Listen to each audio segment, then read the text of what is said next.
नमस्कार छात्रों, आपका एक बार फिर से स्वागत है संस्कृत ज्ञान कणिका में।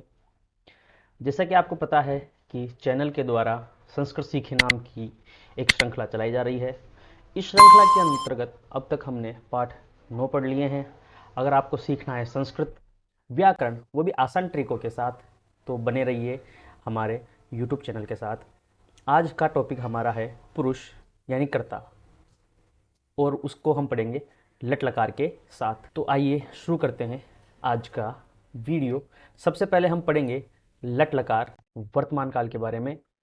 तो लट लकार यानी वर्तमान काल होता है कि क्रिया के जिस रूप से यह पता चले कि काम अभी हो रहा है, यानी काम चल रहा है, उसे हम वर्तमान काल अर्थात लट लकार कहते हैं। इसकी विशेषता यह है कि वाक्य के अंत में ता है, ती है, ते हैं, व रहा है, रही है, रहे हैं आदि शब्द आते हैं। साथ ही लट्लकार को हम हिंदी में वर्तमान काल कहते हैं। इसका प्रयोग हम तीन पुरुष यानी प्रथम पुरुष, मध्यम पुरुष और उत्तम पुरुष, जो कि हम पढ़ने वाले हैं आगे चल के, तथा तीनों वचनों और तीनों लिंगों में किया जाता है। जैसा कि आपको पता है, वचन तीन प्रकार के होते हैं संस्कृत में, एक वचन, द्विवचन, बहुवचन, तथा लिंग भी तीन प्रकार के होते हैं, पुल्लिंग, स्त्रीलिंग और नपुंसकलिंग। अब हम बढ़ते हैं प्रथम पुरुष की ओर। तो सबसे पहले हम पढ़ेंगे प्रथम पुरुष की परिभाषा। तो प्रथम पुरुष किसे कहते हैं कि संस्कृत वाङ्मय के सभी कर्तृपद यानी संज्ञा व सर्वनाम जो पद हैं, उन सभी पदों को हम प्रथम पुरुष के अंतर्गत ही गिनते हैं। वह ये तीसरा व्यक्ति होता है जो वहाँ पर उपस्थित नहीं रहता है, तथा इसके बारे में श्रोता और वक्ता यानी मैं और तुम हमेशा बात करते रहते हैं कि मैं हूँ, तुम हो, लेकिन वह तो अभी तक आया ही नहीं है। तो जो अभी तक नहीं आया है यानी जो वहाँ उपस्थित नहीं है, उसे हम सबसे पहले पढ़ते हैं, इसलिए हम उसको प्रथम पुरुष में रखते हैं। तथा मैं और तुम हम मध्यम पुरुष में पढ़ते हैं और मैं उत्तम पुरुष में पढ़ते हैं। हमारी भारतीय संस्कृति ऐसी रही है कि हम अपने आप को सबसे अंत में ही गिनते हैं। हमारे अगर हम भोजन इत्यादि भी करते हैं तो खाना हम सबसे अंत में ही खाते हैं, पहले आने वालों को खिलाया जाता है।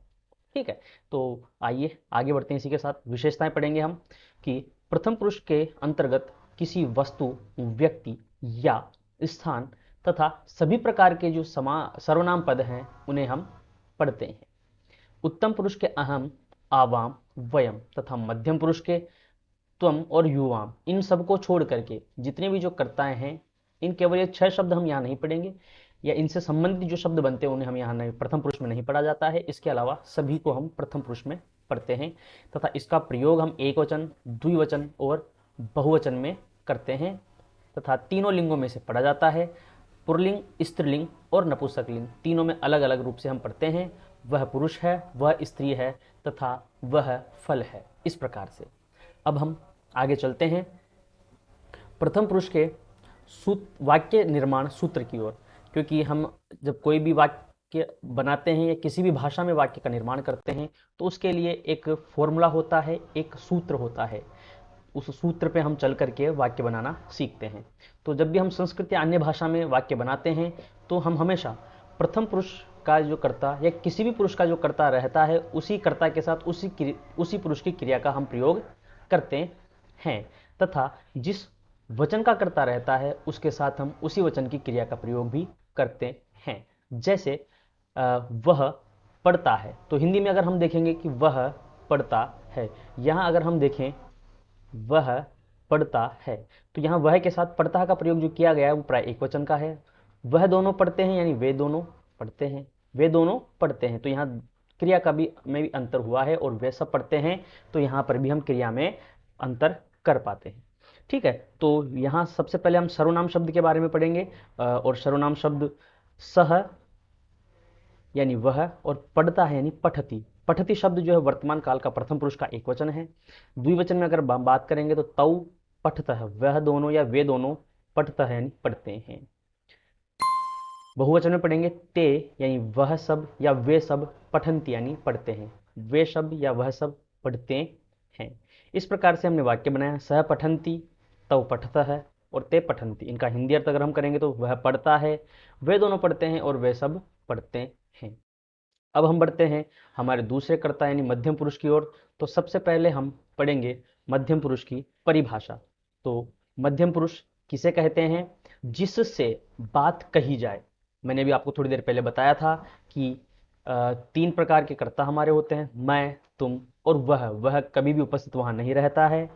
लेकिन जिससे बात की जाए, यानी तुम कहाँ गए थे, तुम क्या कर रहे हो, जब हम इस प्रकार से कहते हैं, तुम का हम प्रयोग करते हैं, तो तुम को हम हमेशा कहाँ पढ़ते हैं, मध्यम पुरुष में पढ़ा जाता है। कि जिससे बात कही जाए वह हमेशा मध्यम पुरुष है। जिस में त्वम, युवाम, यूयम आदि कर्तृपद आते हैं। अब हम इसकी कुछ विशेषता पढ़ेंगे। विशेषताओं में पढ़ते हैं कि इसका प्रयोग अज्ञात लिंग में किया जाता है। मध्यम पुरुष में त्वम, युवाम, यूयम कर्तृपद आते हैं। यहाँ जो लिखा है कि अज्ञात लिंग में किया जाता है, इसका मतलब ये नहीं है कि हमें लिंग पता नहीं होता है, हमें लिंग पता है, लेकिन इनका प्रयोग तीनों लिंगों में अलग अलग ना करके सामूहिक रूप से एक ही लिंग में किया जाता है। ऐसा नहीं है कि हम अलग अलग करेंगे कि तुमको पहले हम स्त्रीलिंग में पढ़ेंगे, फिर पुल्लिंग में, फिर नपुंसकलिंग में, ऐसा नहीं है। तीनों लिंगों में तुम ही रहेगा। तथा इसका प्रयोग एक वचन, द्विवचन व बहुवचन में होता है। इसके बाद हम पढ़ते हैं वाक्य निर्माण सूत्र। तो वाक्य निर्माण सूत्र में हम देखेंगे कि वाक्य निर्माण सूत्र में हमें मध्यम पुरुष का कर्ता है और सर्वनाम शब्द हैं, तथा लट लकार हम पढ़ रहे हैं, वर्तमान काल मध्यम पुरुष। तो त्वम पठसी यानी तुम पढ़ते हो या तू पढ़ता है, युवाम पठामह तुम दोनों पढ़ते हो, और यूयम पठत तुम सब पढ़ते हो। इस प्रकार से हमने मध्यम पुरुष का कर्ता पढ़ा। अब हम बढ़ते हैं उत्तम पुरुष के कर्ता की तरफ। तो उत्तम पुरुष के कर्ता में सबसे पहले हम पढ़ेंगे परिभाषा। जैसा कि पहले मैंने आपको बताया कि तीन दोस्त थे, मैं, तुम और वह। तो अब हमने मैं पढ़ लिया, सॉरी, तुम पढ़ लिया, वह पढ़ लिया, और अंत में हम पढ़ते हैं मैं। तो हम उत्तम पुरुष की परिभाषा पढ़ते हैं कि जो बात को कहता है वह उत्तम पुरुष होता है। इसके अंतर्गत अहम, आवाम, वयम कर्तृपद आते हैं।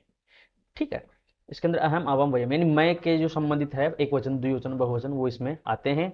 तो अब हम इसकी कुछ विशेषता पढ़ते हैं। विशेषताओं में उत्तम पुरुष के अहम, आवाम, वयम ये तीनों कर्तृपद उत्तम पुरुष में पढ़े जाते हैं, और इसका प्रयोग भी हम अज्ञात लिंग में करते हैं। अर्थात हम इसका प्रयोग भी तीनों लिंगों में अलग अलग न करके सामूहिक रूप से एक ही लिंग में इसका प्रयोग किया जाता है, और इसका प्रयोग हम एक वचन, द्विवचन और बहुवचन में करते हैं। अब हम पढ़ते हैं इसका वाक्य निर्माण सूत्र। तो वाक्य निर्माण सूत्र में हम पढ़ेंगे, आपके सामने यहाँ थोड़ा गलती है, प्रथम नहीं मध्यम पुरुष होना चाहिए था, चलिए कोई बात नहीं। एक वचन, द्विवचन और बहुवचन। तो एक वचन में अहम, आवाम और वयम। तो अहम यानी मैं पढ़ता हूँ, यानी अहम पठामी, आवाम पठावा हम दोनों पढ़ते हैं, और वयम पठामा हम सब पढ़ते हैं। इस प्रकार से हमने वाक्य निर्माण सूत्र पढ़ा। साथ ही हम तीनों पुरुषों अर्थात तीनों कर्ताओं के बारे में पढ़ चुके हैं, मध्यम पुरुष, प्रथम पुरुष और उत्तम पुरुष अर्थात।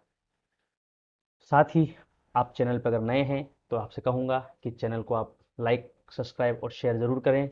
इस वीडियो को अधिक से अधिक लोगों तक पहुँचाएं ताकि संस्कृत का ज्ञान बढ़ सके। अब हम बढ़ते हैं अभ्यास की तरफ। तो अभ्यास में एक मोटिवेशनल लाइन लिखी है कि अभ्यास से ही दक्षता मिलती है, और दक्षता से ही लक्ष्य की प्राप्ति की जा सकती है। भाषा हो या कोई भी कार्य हो, जब तक आप अभ्यास नहीं करेंगे तब तक आप उसके अंदर दक्षता हासिल नहीं कर पाएंगे, आप परफेक्ट नहीं हो पाएंगे। दिए गए वाक्यों का आप अभ्यास करें तथा संस्कृत को अधिक से अधिक जानें। वह पढ़ता है, सह पठति, वे दोनों पढ़ते हैं तो पठतः, और वे सब पढ़ते हैं ते पठन्ति। प्राय संस्कृत में जो सर्वनाम शब्द होते हैं वो 25 प्रकार के होते हैं, लेकिन हम सामान्य भाषा में दो ही प्रकार के वह और यह इनका प्रयोग करते हैं। तो सह का मतलब वह होता है, और एषः का मतलब यह होता है। यह लिखता है, एषः लिखति, ये दोनों लिखते हैं एतौ लिखतः, और ये सब लिखते हैं एते लिखन्ति। ये हमने अभ्यास किया प्रथम पुरुष के वाक्यों का। अब हम मध्यम पुरुष की ओर बढ़ते हैं। तुम पढ़ते हो, त्वम पठसि, तुम दोनों पढ़ते हो, युवाम पठत, और तुम सब पढ़ते हो, यूयम पठत। तुम लिखते हो, त्वम लिखसि, तुम दोनों लिखते हो, युवाम लिखतः, तुम सब लिखते हो, यूयम लिखत। साथ ही अब हम अंतिम जो हमारा कर्ता होता है उत्तम पुरुष, मैं पढ़ता हूँ, अहम पठामी, हम दोनों पढ़ते हैं, आवाम पठाव, और हम सब पढ़ते हैं, वयम पठामह। मैं लिखता हूँ, अहम लिखामी, हम दोनों लिखते हैं वयम लिखा हुआ और हम सब लिखते हैं वयम लिखा मह। इस प्रकार से आपको वीडियो कैसा लगा आप मुझे कमेंट करके ज़रूर बताएं। आप सभी का बहुत बहुत धन्यवाद।